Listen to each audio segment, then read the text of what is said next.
Welcome, everybody. My name is Beth Lambert. I am a design principal here at Education Elements. So I'm going to turn it over to my esteemed colleague, Justin.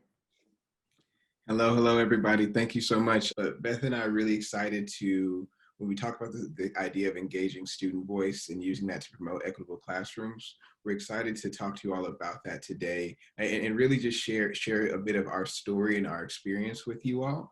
So we had this vision of creating this video-based platform to really give students some lessons to help them really prepare themselves to be self-driven. So we had this grand plan to bring these ideas to students. Okay, great, we want to do this YouTube idea. How do you all feel about that? Very quickly, we learned that students don't want to go on YouTube themselves to go find something that's going to be informative. Like, they may go be entertained and you can maybe sneak in a little bit of education in it, but the young people we talked to were very clear and adamant that we were not going to have the audience we were seeking if we were looking to use a platform like YouTube to bring some education to them. These concepts that we were bringing to the table, they are willing to engage them virtually.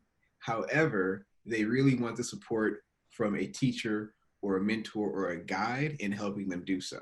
Our collaborative design, it did inform our next steps and introduce a new insight. I think we all can find different ways to check in and listen to our students, right? And so what we learned, we got a really interesting insight that came from our work. So while we were definitely trying to help students become more self-driven during this time, we also realized that a lot of the students that we were talking to, we had a diverse range of voices, and we intentionally incorporated marginalized students and students of challenging backgrounds to our conversations.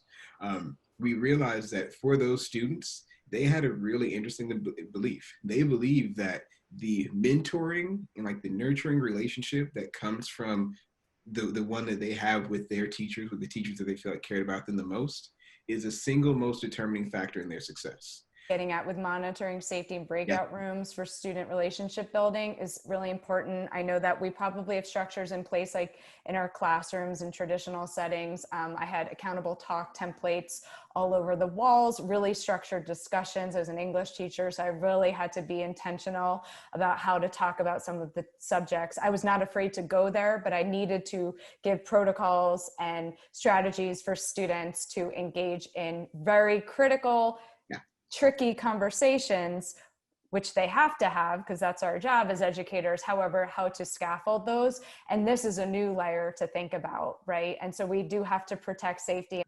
And I really love it sounds like people are saying build that connection when you're with them. And so what we saw was that there were some outreach that teacher did before the school year began, and they got some responses back. And so some of that outreach did work, and they did get some feedback from folks about how they're feeling.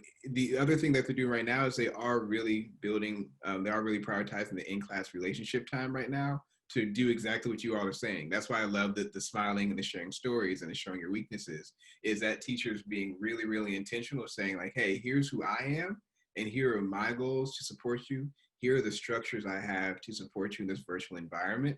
And they're reporting back that students are already telling them that that now the pendulum has swung, and now they love that class, and they feel like this is so supportive, and that they never got this kind of support. And that's one way that they're prioritizing those in-class relationships. If we want to put our plan in practice, we got to think about some key considerations. The time investment, you got to set up multiple opportunities to check in. So we had sign up sheets with designated Zoom focus groups, depending on work schedule, like morning, afternoon, night.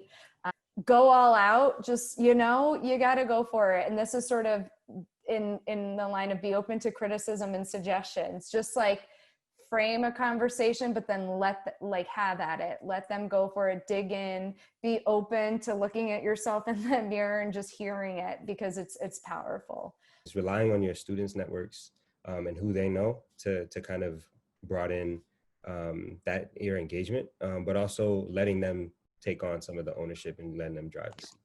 All right, y'all. Take care. Take care.